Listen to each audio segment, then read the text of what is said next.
Gusto niya ba ng magandang waist fan?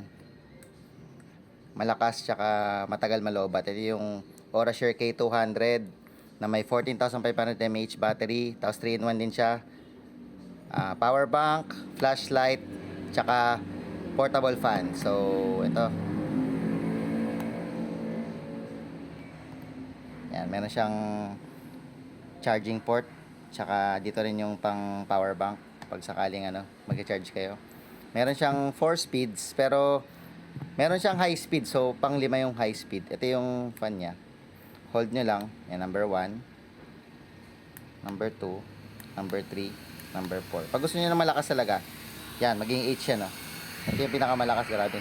Yung maganda dito, malapad yung area niya. Yan, lakas. So, pwede rin siyang flashlight. Yan, flashlight, yan. Medyo malapad yung flashlight niya. Pwede rin siya ng blinking.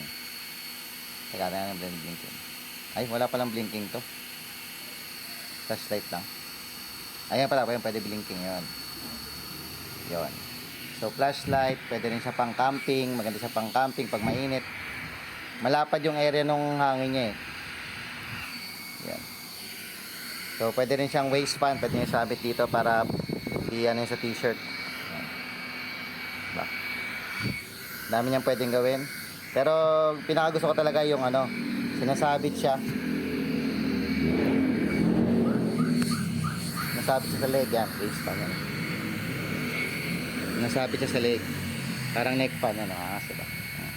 Presko. So, yun ang gusto nyo guys. Kung interested kayo, check nyo lang sa link or comment. Link or basket.